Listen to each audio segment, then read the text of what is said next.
Senator Whitehouse. Thanks very much, Chairman, and welcome to all the nominees. Thank you for your visit to my office yesterday. Unlike Mr. Higgood, I did not have the wisdom to start my own practice, but spent my early years as the junior new kid in the Attorney General's office, where they came in and handed me utility regulation. Nobody else wanted it. I was the new kid. I had to do it. And I've learned a lot from those early days. And one of the things I've learned is that the way that the grid works is that usually nukes run constantly because they're low marginal cost. And then usually solar comes on next because it's the next lower operating cost, followed by wind. And then the grid price set by the most expensive unit that has to be called up is almost always a fossil fuel unit.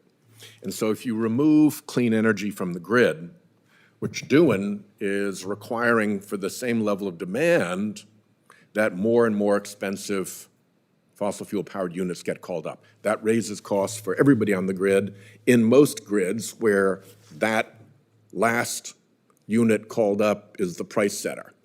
Now, I know it's a little bit different on the TVA grid where you use a more blended grid, but I think the principle holds that if you suppress the lower cost forms of power, you drive prices up for your ratepayers, even if it's only on an average basis and not on a grid-wide basis.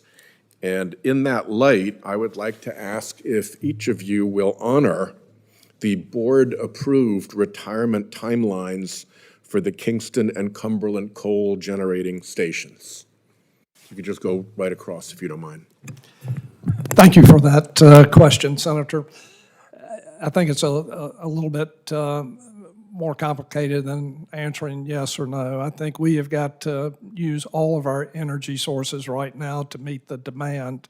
And I think you heard me mention earlier the Integrated Resource Plan, which ought to be the strategy document for TVA.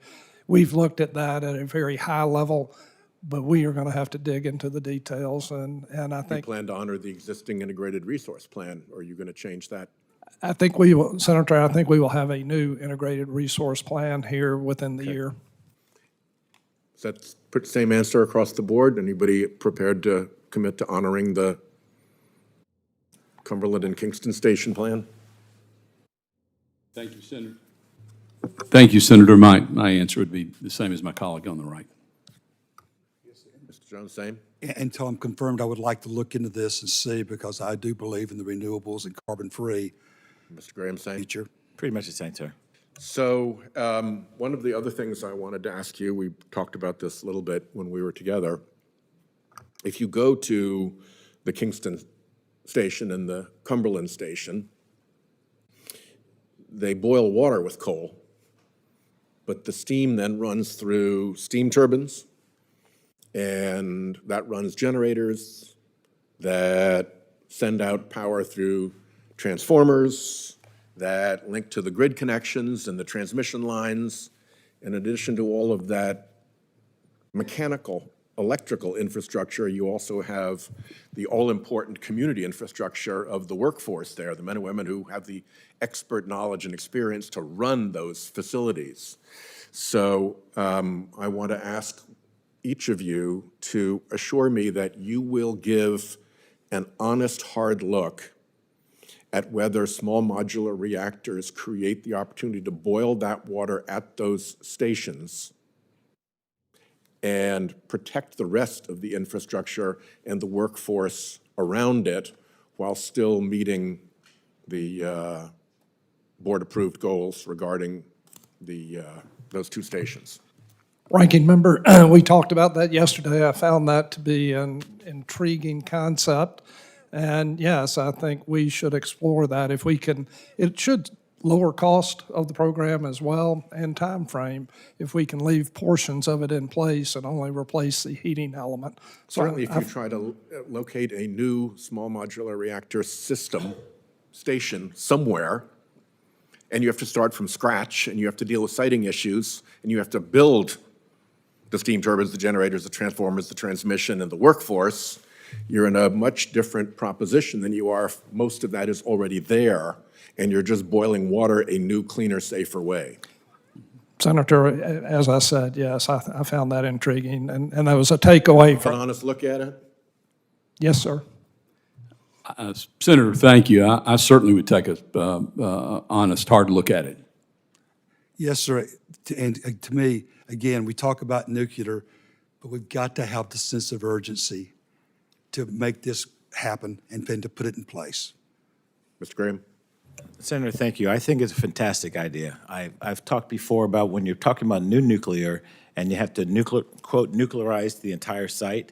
I don't think you need to do that. I think you just do a black box. You just do where the power is generated. You don't have to worry about the water and the steam generation. You don't have to worry about anything on this side, just that area. And I think in your scenario, you can take that same black box and put it anywhere.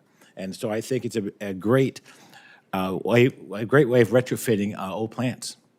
My time has expired, but let me ask each of you to be responsive to the questions for the record that I'm going to file for you to answer in where you can take more than 5 minutes and reflect a bit first.